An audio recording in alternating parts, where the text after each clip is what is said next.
All right, this is my review for Now You See Me. Yo, I said I'm gonna. It's funny because a part of me was like, do I want to rewatch these? And these movies are fun. These movies are fun, and they're in, they're fun and they're thrilling. Like it's like literally like mystery movies, and you're like kind of like at the edge of your seat because you don't really know what's gonna happen.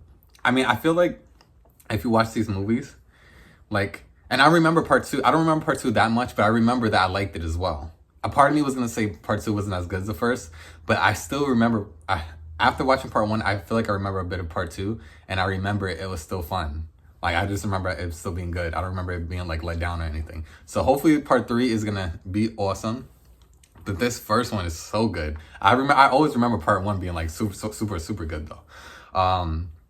There's so much to love. Like there's a part where, all right, this is what I'm gonna say. This movie came out so long ago. So guess what? This is gonna be spoilers. I'll say spoilers for the first Now You See Me, okay?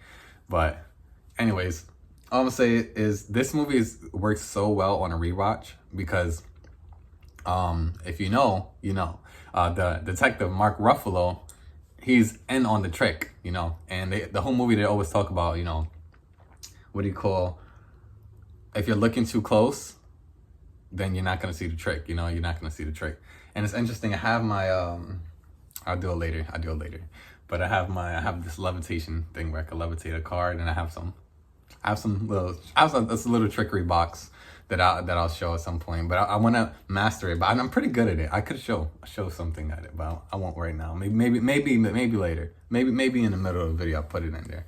But the point I'm trying to say is this: it was fun.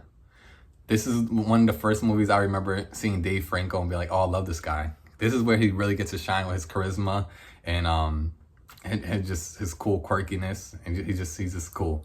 And I love his fight. I always remember the fight scene with the magic cards when he's throwing the magic cards, and then he's like, also there's a part where he has like these little fire papers he's throwing at the detective.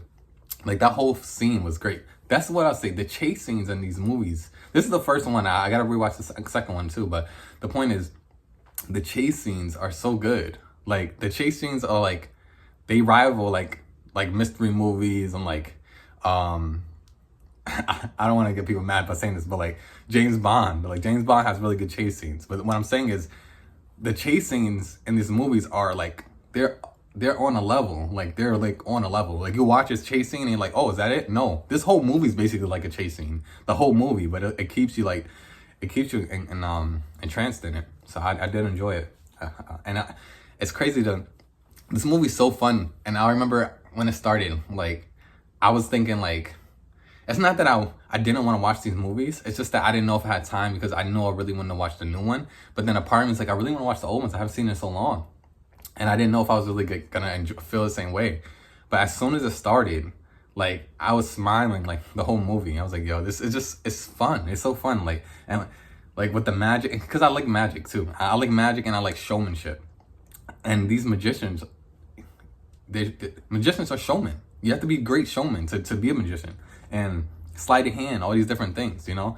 The Mentalist, the guy Woody Harrelson, making people forget. Like there's a whole bunch of cool things that this movie plays with illusions, technology. Obviously, we know some stuff is CGI and they can't really do the things. It's a movie, but it's very entertaining. And I can't wait to see part two again. I haven't seen it in a while, and then hopefully part three is really. And I didn't watch all the trailers for part three. I just put my head down like this. I don't want to see it, so I'm going in blind, and I just can't wait to see what the tricks is or what the heist is or whatever they're gonna do and what's the main part of the movie and who's really gonna be the bad person or whoever, or who is they really gonna be tricking. So I'm definitely interested in that. And I do want to say that, what's his name? Jesse Eisenberg. I'm pretty sure there was an interview I saw him a long time ago. And he said he loved playing this character because this character is so not him. This character is like so confident. He's a ladies man. And he's like, and Jesse Eisenberg is talking about, I just like playing this character because he's just so not like me, but I like it. It makes me like, he just likes to play this character. And he plays this character so well. So, boy, it's just like a return to form when you watch this movie back in time right now, because obviously Dave Franco, all these actors, they grew. They're gonna be different. They're gonna feel different. But hopefully they take their talents that grew and they just really get back into these characters. And I'm excited to see the new one. But one thing I do want to say is this movie, like I said, it works very well on a rewatch because I haven't seen it in a while, but I still remember that the twist that one of the detectives is in on the trick. And when you watch it on a rewatch, it's very good because they know how to shoot it really well, because there's things that he does. There's ways that he looks when people say certain things about his father, who was a magician, and different things like that. There's certain things that people say about around the detective, and you could see his eyes twitch. You could see when he's angry. You could see when he's just kind of like thinking, like, you could see where his veil is slipping. Like, even though he's playing the detective, because he has to play the role to gotta get the four horsemen to do exactly what he wants them to do, because he's playing a role. But when you're watching the rewatch and I have that information, it's very interesting because you could see his face make certain ways. You could see Mark Ruffalo's a very great actor because he does it in a way where it doesn't feel fake. Because I know that he's in on it, but when I watch it, I'm like, okay, I see why he's doing certain things. I see why he's being meaner to this new female police cop that's on this thing, because she's the one element he didn't expect. She's the one thing that popped up in his plan that he wasn't expecting. So there's a lot of interesting ways that he's forced to kind of go into, because he wasn't expecting her to be in the case, you know. And I like the ending. This movie it's like, you know what it reminds me of? It reminds me of National Treasure. I know that sounds weird to say, but National Treasure is a fun movie that knows what it is, and then actually goes on these adventures, and it feels thrilling, like almost the whole way through. And the pace of it is just like, it just feels good.